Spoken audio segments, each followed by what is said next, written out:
Michigan Out of Doors Online is brought to you in part by Mr. Muskie Charters, offering full-service guided fishing trips for walleye, muskie, bass, and sturgeon on Lake St. Clair and the Detroit and St. Clair rivers. Booking information is online at mrmuskiecharters.com. All right, well, hey, we are here at the Ultimate Sports Show in Grand Rapids. Jenny, it's another big buck night. We say this every year. The deer get bigger and bigger. What do you think? Jimmy, they're definitely getting bigger and bigger. I'm pretty sure it's QDM. A lot of guys that come up on this stage and talk about their giant bucks are practicing quality deer management, and it's really paying off. Well, we've got some big deer. We got some really big stories. Make sure you stay tuned. I'm Jimmy Gretzinger. And I'm Jenny Olson, and it's time for Michigan From the Out of first Doors. spring rains to the soft summer breeze, dancing on the pine forest floor. The autumn colors catch your eyes. Here come the crystal winter skies. It's Michigan, Michigan Out of Doors. Someday our children all will see this is their finest legacy, the wonder and the love of Michigan. As the wind comes whispering through the trees, the sweet smell of nature's in the air. From the Great Lakes to the quiet stream, shining like a sportsman's dream, it's the love of Michigan we all share. Michigan Out of Doors is presented by Country Smokehouse. Offering a variety of meat products, Country Smokehouse is located 3 miles south of I-69 and M53, just south of Imlay City. Country Smokehouse is a meat processor, a butcher, and a destination for sportsmen. By Angler Quest Pontoons, a mid-Michigan company building boats for fishermen by fishermen. Angler Quest Pontoons are designed for comfort and functionality. On the web at anglerquestpontoons.com. We all have one, that perfect spot, a special place we go to smooth out the ripples of the day. Our perfect spot is calling. Our perfect spot is pure Michigan. Your trip begins at michigan.org. Michigan-based Vanguard has manufactured optics, hunting packs, and accessories for over 30 years. Discover all of our most recent innovations at vanguardworld.us. That all unfolded out there. It was December 9th. I had to work, and I really didn't want to, but I worked. I worked extra hard. They let me out. Drove over to the property and walked a half mile, got back to my deer blind, unlocked all the windows, sat down. I was kind of tired. 4 minutes later, here come 4 does. They come out, and the one kept looking back. Here this big boy stood out there about 220 yards, and I goes, that's a little bit out of my reach. Next thing you know, here he is jumping the fence, come right up there about 160 yards. I really didn't want to take the shot, but I seen a doe run through my scope, and I goes, it's all over with. So I squeezed it off, and there he piled up, hit the fence, and that was it, about 50 yards. Wow, that's great. Now, was it already broken off on the main beam before? Yep. We figured it broke off probably in September or October. Okay. Have you seen him out there? Do you have trail cams, or had anybody seen him in the area before? My son seen him, and the neighbors seen him, but I never had seen him. And when I seen him, he looked like a mule deer to me, and I goes, he's going down. Well, it was October 8th, and I was bow hunting, and I walked in my stand, and I looked down, and he was there at 70 yards laying in the grass, and I watched him all night, and then he finally came into 26 yards, and I grazed him, and I thought I'd never see him again. So how long did you have to watch him that night? The whole night, right before dark is when he came right in, followed the doe right in. And then it was like 5 days before season, I checked my camera, and I had 5 days worth of pictures of him in the area. So, the gun season came around, and I went to the area, and instead of sitting in the stand, I sat on the roof so I could have a better vantage point. And it was probably 10 minutes before the fog hit, and doe came right there 70 yards, and he followed her right in, and I dropped him, and I went to finish him off. And that was the only bullet in my gun that went off, was the first one, and I had 3. Yeah. So you tried to shoot him again and nothing came out? Nothing. I had to go back to the truck and get more bullets. It was election day, early in the morning, and first light, I'm in my stand, and we have a crossing where it really collects them, and I just, a little noise, little something out of my, off to the left, and all I saw was this, and it was instant, that's a shooter, and he stood there for just a second, and then started moving at a quick walk across, and I gave him a mouth bleat, and it happened so fast I couldn't really look at the rack, which is a good thing. That would have been a problem. And I just put the crosshairs on him and pulled, and took the shot, and he bounded twice and went down. And I knew he was down because he didn't run, but I stood there. I waited for half an hour just to be sure, and texted my buddies and my brother and said, hey, I think I got a big one. And when I walked over there and I saw this, I was like, oh my God, because I had no idea that had the brow tines like this. I probably have him on camera back to 2014 with the big brow tines, but I had no idea that that's the buck that I got. And the neighbors have him, a mile north, and the neighbors to the south. And I was surprised. I was elated, and it was amazing. But it was one of those you didn't have time to think, and that was good. Well, Rob's been dropping me off hunting every day after school, and I was walking out there, kicked up 2 deer, got to my stand, 5 minutes up there, 2 deer, run right out, 2 doe, and then haven't seen nothing for like 2 hours. Then I missed an 8 point 2 days before that. I thought I could hear something coming in the woods right in front of me, and saw its horns right in the woods. Couldn't see his body or anything. How far was he from you at that point? Probably 50 yards, 40 yards. And walking out and just have been seeing him for 2 years now. Last year we didn't see him at all but once. Then this year we getting lots of pictures, and I saw him once. And then just walking out, he was just huge and just. Did you get a little nervous? I mean, you're pretty calm and cool and collected up here. What were you like in the stand? I was shaking bad. Good. I'm glad to hear that. Okay, so you're shaking. He's coming in. Tell me what happened then. Just 15 yards away, right to the right, man. I had to stand up because it was to the right, and I'm right-handed, so right there, and he stops, shoot him, only runs 40 yards. And So did you see him fall over? No. All right, so the track job, did he get there and you all walked up together? What happened? I was out there by myself. Oh, so did you walk up and track it yourself all the way to the deer? Yeah. And what'd you do when you got there? Any yelling and screaming or fall over and cry? What'd you do? Excited.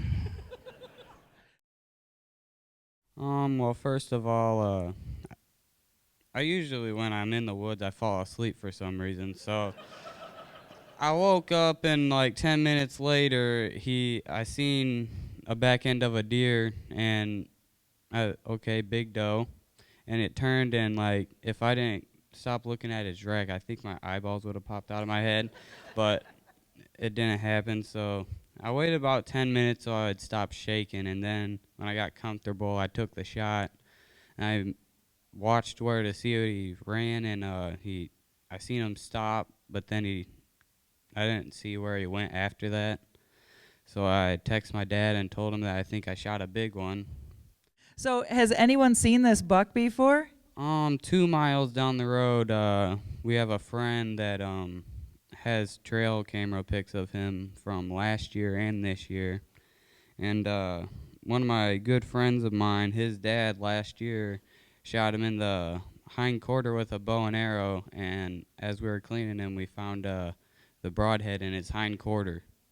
The same buck your buddy's dad shot. So that's what happened. His rack didn't look like that on that side, I bet, hey? No.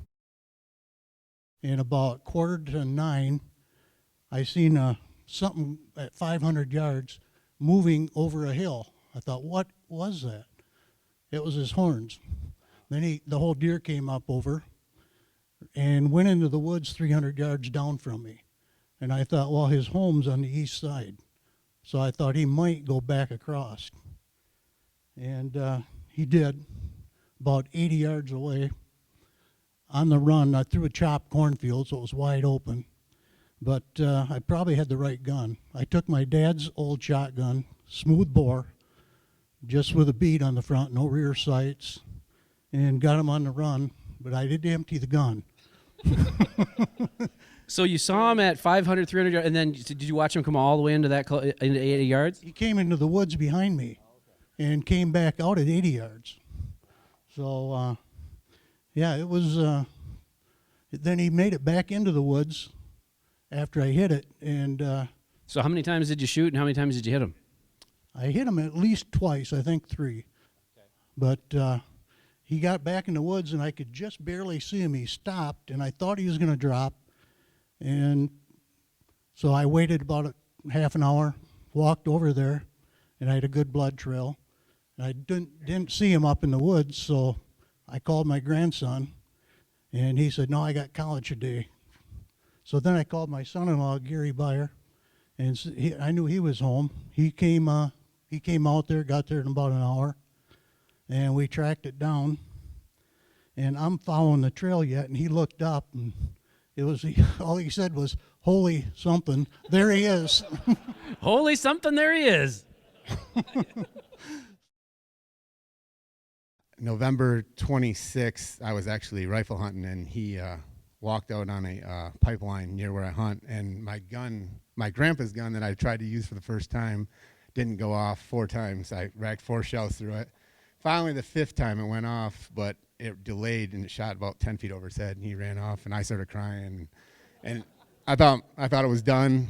I called my wife, and she was like, oh my God, kind of thing. So, so it snowed December 4th, and so I ran up north. She's like, you better get out of here and go up north. So I got up there at noon on the 10th and went out hunting, and he actually showed up at 3 o'clock.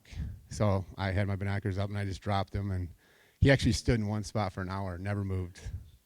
How far away was he? So you saw him quite a ways out and had to wait for him to move then? Or you just wanted to watch for an hour? No, he was about 75 yards away, and he was behind a tree, and he just wouldn't move. He just stood there. I actually started to think he wasn't even real. So he finally came up behind the tree, and he was in a little bit of brush, but he started getting real nervous. So I just said, well, it's now or never. So I shot through the brush, and he took off. So I took the lonely waltz over there to see if there was blood, and when there was, I fell to my knees and started bawling like a baby. But anyways, so I called my buddy, and he came driving all the way up north to help me find it. So that's amazing. So a little bit of a celebration out in the woods then? Yeah, deer of a lifetime for me. So Joseph, let's hear the story. Woke up about 6 o'clock in the morning. My friend was supposed to pick me up, but he never showed up, so I went back to bed. About 7 o'clock, he came and woke me up. Went out to the stand. Took us about 30 minutes to drive out. Takes about 30 minutes to walk out. And got up in the stand about 8 o'clock. Then I heard some noise. There's some deer behind this big tree. I couldn't see him, and finally popped out. Went out walking to my friend because he's about 100 yards from me. So I watched him, then I lost sight of him. So I thought he smoked him, So I turned around and waited about 20 minutes, grunted 3 times, and all of a sudden I heard something right underneath me, and then there he was. So I grabbed my bow, turned this way, I couldn't shoot him, so I turned the other way, and I shot him right directly underneath me. So you saw him for a ways out in front of you, but then you thought your buddy was going to shoot him? Yep, thought he did. Wow. 20 minutes later. So did you have time to get nervous, or did it all happen too fast? Absolutely too quick. Wow. Well, there you go. That's one way to do it. So now in Oceana County, are you seeing lots of bucks this big? Do you guys do a lot of hunting up that way? This is one of the biggest ones I've seen this year. There's some other ones, though. Wow. And private land or public? Public. Wow, public land buck. All right, 170-incher. Joseph Persian shot with a crossbow. Let's give him a round of applause. Nice job. Great buck. And we had him on camera, I don't know, 20 different times. And so we knew he was there. We just started hunting him pretty hard. And my son seen him a couple different times. He couldn't get a shot. And so he sat in the one spot where we had been seeing him. And he ended up shooting a 9-point that Friday night. It was October 23rd, or 21st was when he shot his. And he said, Dad, I think you should get over there because I seen him that morning. And 2 days later, I shot him out of the same stand that he shot his 9-point. And I shot him in the morning, Sunday morning. So that's incredible. So how did it all unfold out there then on that morning? Well, I had a 4-point come in first, and it was just kind of getting light, and then all of a sudden I seen this dude coming, and I didn't even have time but 5 seconds to think, hey, that's a big buck, I'm shooting him.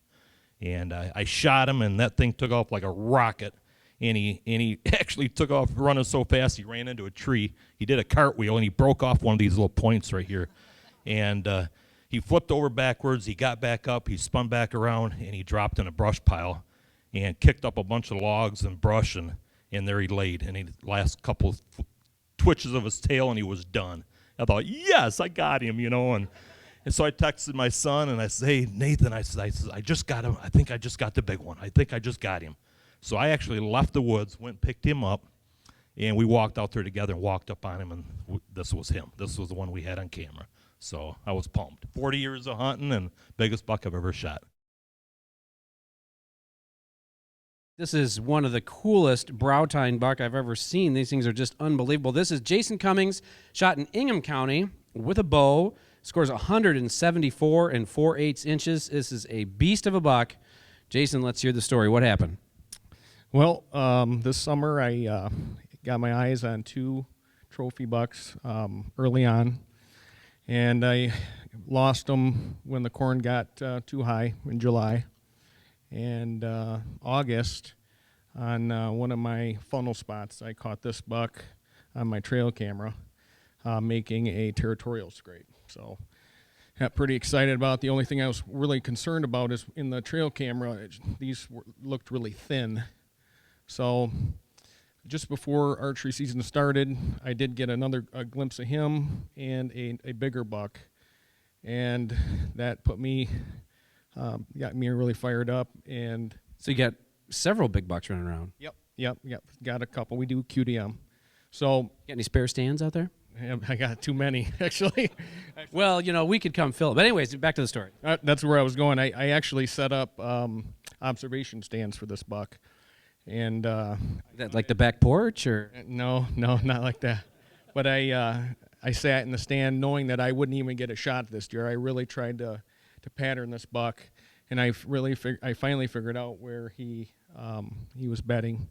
So on November 4th, I went into a spot I hadn't been in, and he came in about an hour before dark, and I couldn't believe it. A lot of prayers went in to kill this big buck, and a lot of hard work, and he came in, I shot him.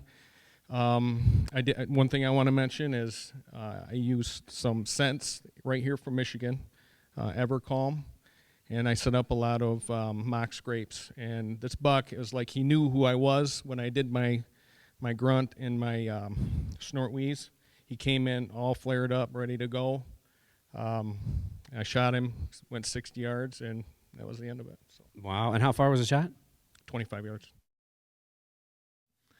So I went out anyway, and I got up in my tree stand and sat for probably a half an hour. And I looked over to my right, and there was a doe. And I didn't hear it because of the wind, and so I kind of slid up the tree. I could make some movement because it was pretty windy.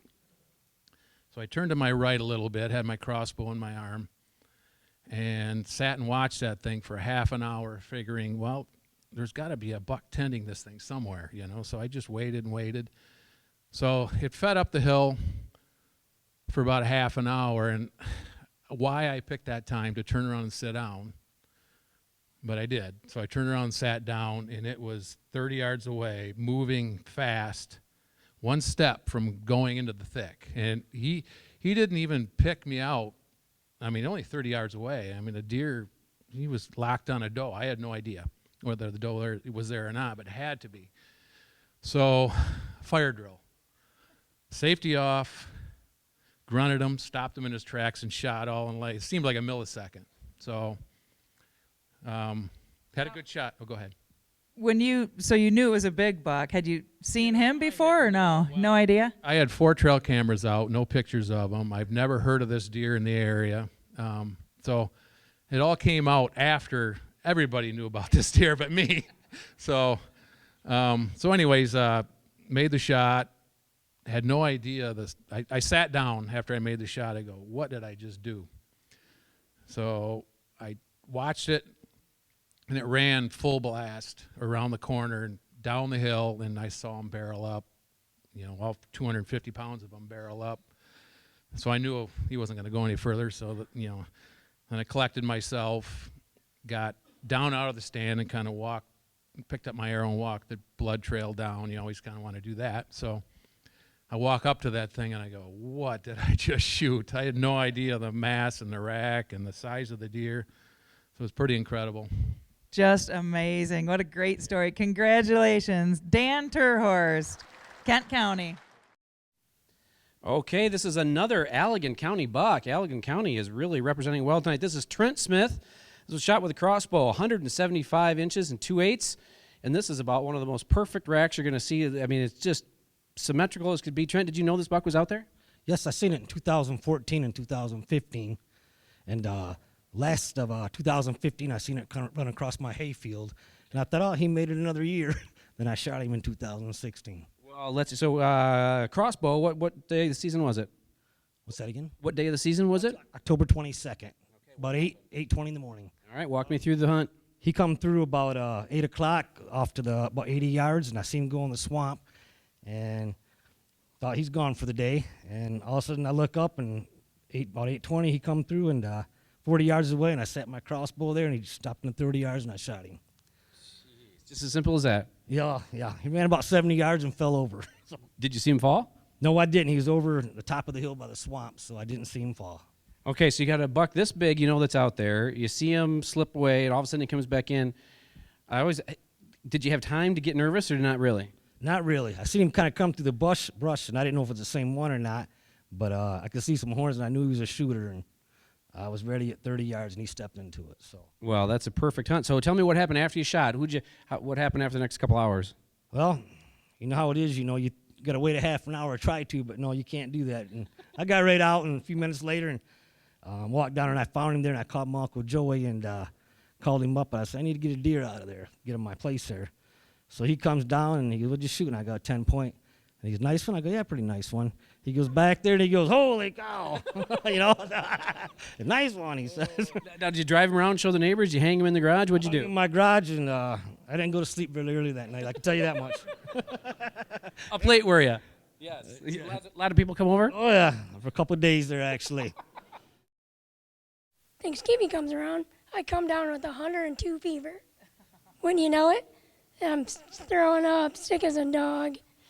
And I missed Thanksgiving, I missed Friday, Saturday. Finally, Saturday night, my fever broke. And I was like, I'm going out there for at least an hour in the morning. I don't care if I'm like half dead. That's like a different definition of buck fever. Yeah, literally. So I get out there early, I climb up the tree and get all my stuff. I drop my orange hat. I'm like, crap. So I have to climb down the tree, get that, because that was the only orange I had that day. And so got that up there, climb back up, get up there. When you know it, I drop my gloves and my headlamp. I'm like, you gotta be kidding me. So I climb back down, got my stuff, get right back up, finally get hooked in, turn around and look. Here's this buck coming down the tree line. I'm like, holy crap, I think that's the big one. So I was watching him, and he was going down the tree line away from me, and I'm like, man, I better do something or he's going to go away. So I grunted on my grunt call once, turns, stops, and he finally came across the open field to me. And then just like perfect, he stopped right in front of me. I got on him, pulled the trigger. I was using a Ruger 44, and that was it. You put a good shot on him. You finally came face to face with him and got to get it done. And then I'm sure the celebrating started after that, eh? Yeah, I that's when all the shaking started. And I sat back down. I almost dropped my gun. I'm like, and luckily I caught it. I feel like we should follow you with the camera next year just for some funny footage. Yeah, it was great. And then I like checked my pants, make sure, everything was good. Yeah. So I finally collected myself, got down, started walking up to him, And I'm walking up to him, walking up, it's just getting bigger and bigger. I'm like, holy cow. So I think I actually sat down beside him and just stared at him for like 5 minutes. That's unbelievable. What a great story, Brian. Congratulations. Thanks to everyone who made Big Buck Night so much fun this year. And hey, good luck to all of you hunters next year. Maybe we'll see you at Outdoorama or the Ultimate Sports Show. Michigan Out of Doors is presented by Greenstone Farm Credit Services, making recreational land ownership possible across Michigan and northeast Wisconsin. Begin your land financing journey at one of Greenstone's 37 locations or visit greenstonefcs.com. By the Michigan Wildlife Council, entrusted with educating the public on how wildlife in Michigan's outdoors are managed and funded for the use and enjoyment of future generations. Visit mioutdoors.org to learn more. By the Michigan chapters of Safari Club International. For over 40 years, SCI has been protecting hunters' rights and promoting wildlife conservation here in Michigan and around the world. SCI chapter locations can be found on the web at firstformichigan.org. By Pictured Rocks Boat Cruises of Munising, exploring Lake Superior's Pictured Rocks National Lakeshore. With its sandstone cliffs, caves, waterfalls, and lighthouses, Pictured Rocks Boat Cruise is on the web at picturedrocks.com. Closed captioning provided by Marvo Mineral, makers of Lucky Buck, deer management products including minerals to supplement deer diets year-round to improve health and antler growth. When I wander far away, a dream stays with me night and day. It's the road that leads to my home state. I am a Michigan man. Changing seasons paint the scene like rainbow trout in a hidden stream. The white-tailed deer in the tall pine trees. I am a Michigan man. I am a Michigan man. Ask where I'm from and I'll show you mine.